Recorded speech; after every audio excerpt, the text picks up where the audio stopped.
Welcome back, Lighthead listeners, to the Sustainable Light Fixtures Show. That's right. John Bullock and I are going to hit it up again once a month for 2022. But before we get into this conversation, which I think most of us are going to find interesting, most of us, I want to tell you about my friends at TCP. That's right, Technical Consumer Products, the craziest folks in lighting. Look, if you're a lighting distributor and you don't have an account with TCP, what are you waiting for? Go to tcpi.com. That's right, the craziest folks in lighting. What's up, John Bullock? Well, what have we got? I mean, do you want to talk about lighting, or would you like to talk about nuclear Armageddon, or would you like to talk about our relationship with Europe, or would you like to talk about the International Climate Change Committee saying it's all gone wrong, or Yeah, oh the dear, oh news cycle's Lord, pretty hot these days. I'm sure we could handle all of those topics on a different show, but people come to yes. Light Ted to maybe take a break. Actually, you know what's funny? Oh, I do think they? people, yeah, I think people listen to get a grip on lighting and the shows that we do to, because it's focused and we stay on topic and we don't get into COVID and nuclear war and all that kind of thing because there's other things we want to know about too. And my question for you today, John, Go on. is I want you to give me your definition of a sustainable light fixture. Oh, okay. Right. Let's see if we can sort of make a jigsaw puzzle out of these little pieces. Yeah, Yes, exactly right. a sustainable light fixture ought to be, for starters now, a fixture that does what you expect it to do. Okay. Okay. Now that's a kind of a negative thing because that's almost like saying you expect that to work for oh, 5 years or 10 years, and you expect it to work for 5 years or 10 years. You do not expect it to collapse after Mm-hmm. 2 or 3 years because what you thought was a sustainable one was sold to you on greenwash, and it's actually the same old junk as it's always been. So there's our starter. So basically Mm-hmm. do what it says. Then the thing that interests me, the thing that's up for me on this one is when you've got to the end of that sort of first iteration. There's that posh word. When you've got to the end of that first life, you say, "Well, it's done it now.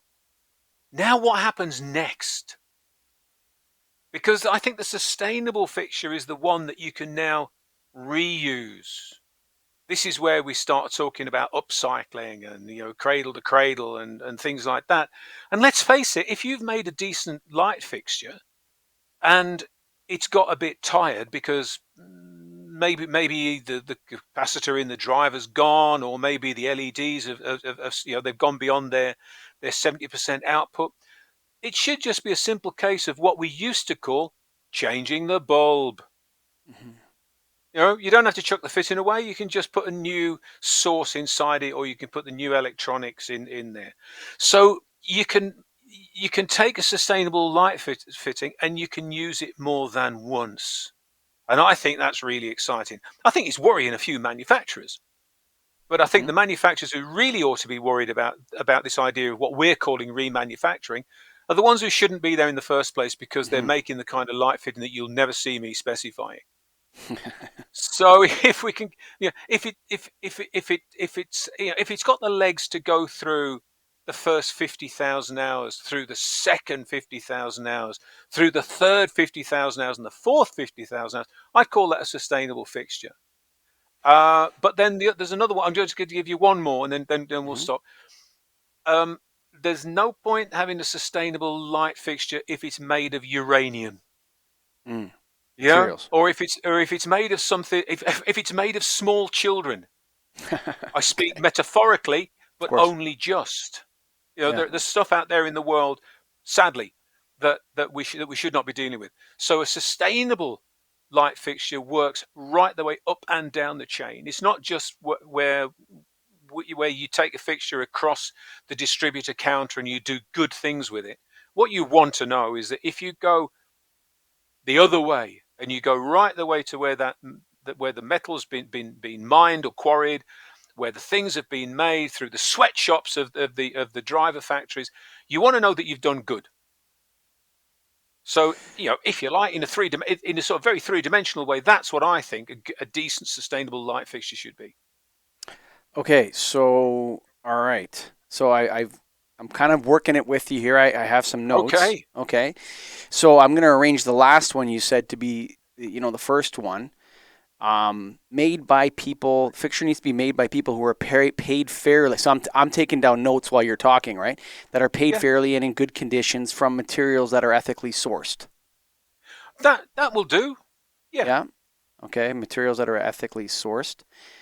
And the second one you said was works as promised or works effectively or actually delivers on its specification, something like that, Yeah. Yeah. Pretty basic. right? Yeah. Right. Two, um, you said, reuse or repair. When you said that, I thought maintainable and repairable. So when you change a light bulb, you're not repairing it. You're just maintaining it, right? So you're Yes. changing a Yes. light source. You're maintaining the life of that fixture. So I think you said reuse, repair. I think maybe maintainable and repairable is kind of Yeah.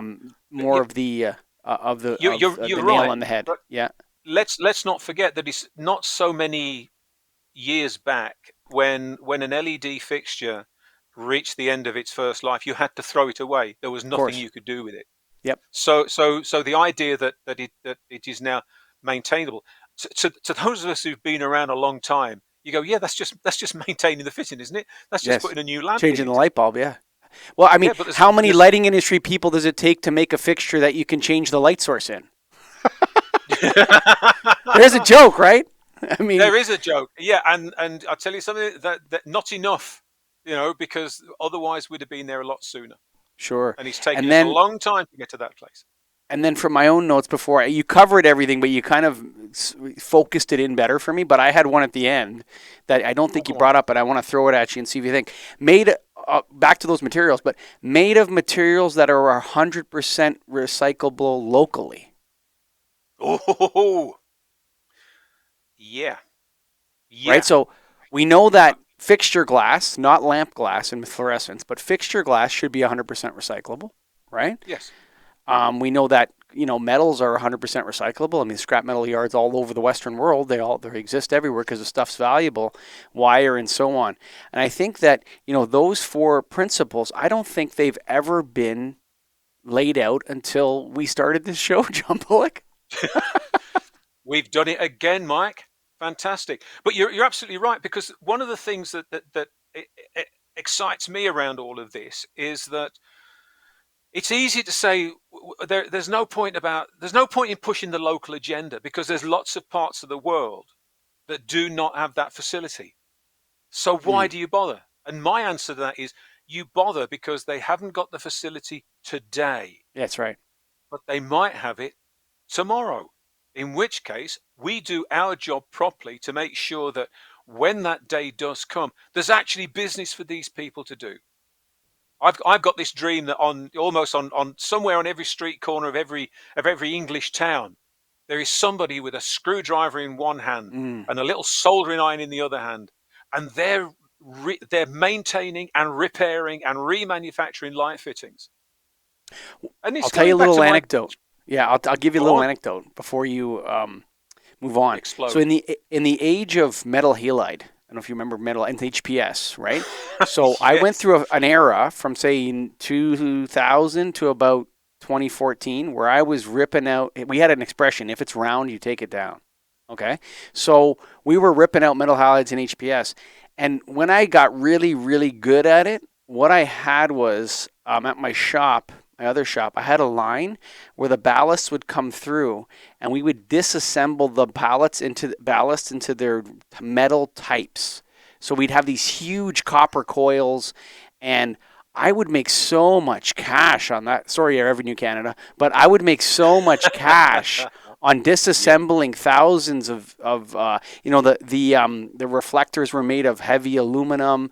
The ballast had the 1,000 watt ones had these giant copper coils inside of them, and then the rest was all shredded metal. And we separated the ferrous and non-ferrous into the different parts, and I would make a fortune at that. It was almost worth the job just doing that. But yes, I agree with you. We need to reestablish that unmanufacture or disassemble and Yeah. separate things into components which are then valuable again on Yes. their own. I think one of the things that has been the big. It's not a lie, although it's not a truth. That there is such a thing as waste. There is such a thing Mm-hmm. of throwing stuff away. Sure. And this has been this has been through the sort of the recycling community and through the remanufacturing community. There's no such thing as waste. Waste is only something that you haven't found where the profit margin is yet. Mm-hmm. But when you do find it, people have said, "What do you want to buy shares in?" Waste. Buy landfill sites Mm-hmm. because those places are full of stuff, Yeah, for and we sure. just haven't been using them. And now we're reaching that stage where we're not going to have the choice. We've Opportunity got to get into that. lurks. Opportunity Yep. lurks where responsibility has been abdicated. Folks, Ooh. this has been the Sustainable Light Fixtures Show on Lighthead. We're coming up on that. John, we're supposed to be 8 minutes, but John and I always seem to find a way past that. But, we thank you guys for listening. Go to tcpi.com. That's tcpi.com for technical consumer products. Thanks for listening. Bye for now.